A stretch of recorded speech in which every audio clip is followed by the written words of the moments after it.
Hi, my name is Brad, and I'm going to show you another video today. The video today we're going to talk about the vPhysical topology. So the vPhysical topology is something new that a lot of people haven't heard of. We've used it for many years. The great thing about the vPhysical topology is that you get to visualize two things. You get to visualize how physical interfaces are put together to create a logical interface, and then how physical devices are virtualized to create virtual instances of those devices. Okay?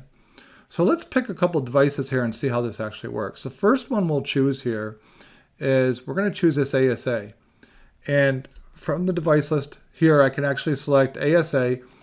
These values here are what we call vPhysical values. This vPhysical value is a virtual instance of that physical ASA. So that physical ASA is ASA4. Primary is because it's the primary ASA.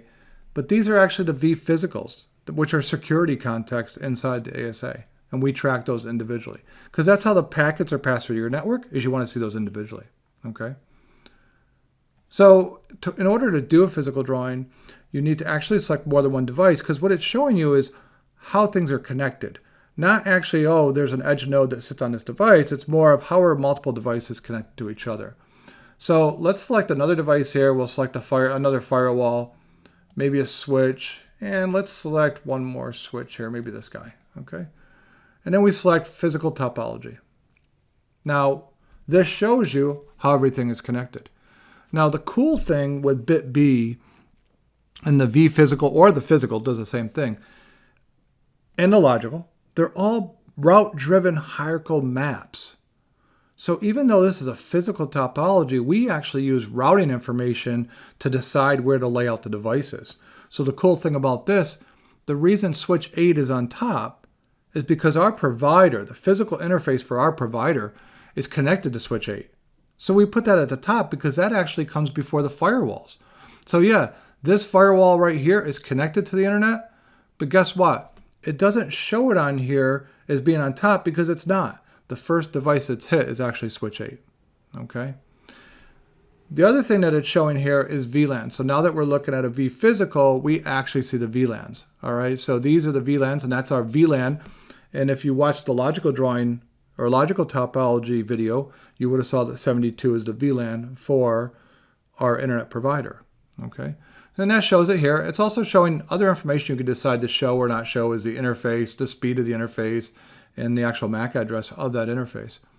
So now with the physical drawing, again, this is just a standard ASA. There's no virtualization of it. But look over here. This is the vPhysical for prod and for internet on this ASA. So ASA4-primary has been virtualized, and I can see it because it says prod here and internet. And the same thing happened as if you watch logical topology, you can see the virtualization of the device. And then here you can actually see the VLANs that are on that device. All right. So you always see the VLANs that are connected between two devices. Now, the other thing that you would see here too, let me pull one more device in here. I'm going to pull 3560B in here because there's a port channel between those two devices. So let's see if we can see that port channel. In fact, I'm going to clean this up a little bit because we don't need to see everything else. Let's see the virtualization of that port channel. Okay, and as you can see here, look at there's PO1 and PO1. And just for a quick one, not that we're going to go into details with the physical drawing, but let's just click over there and see what happens. So I click over there and look what happens. Now I see the physical interfaces 11 and 12, which are actually used to create port channel 1. And if you click over here again, instead of seeing the physical interfaces, you are now seeing a virtual representation of those physical interfaces with the two port channels. Okay. So I hope this is helpful. This is the vPhysical topology, and it's really, really useful if you have a virtualized appliance or virtualized interfaces. And also, again, the default for the vPhysical is to show the VLANs. So I hope this video was very helpful to you, and hope to see you back to watch more videos in the bitB training series. Thank you and have a great day.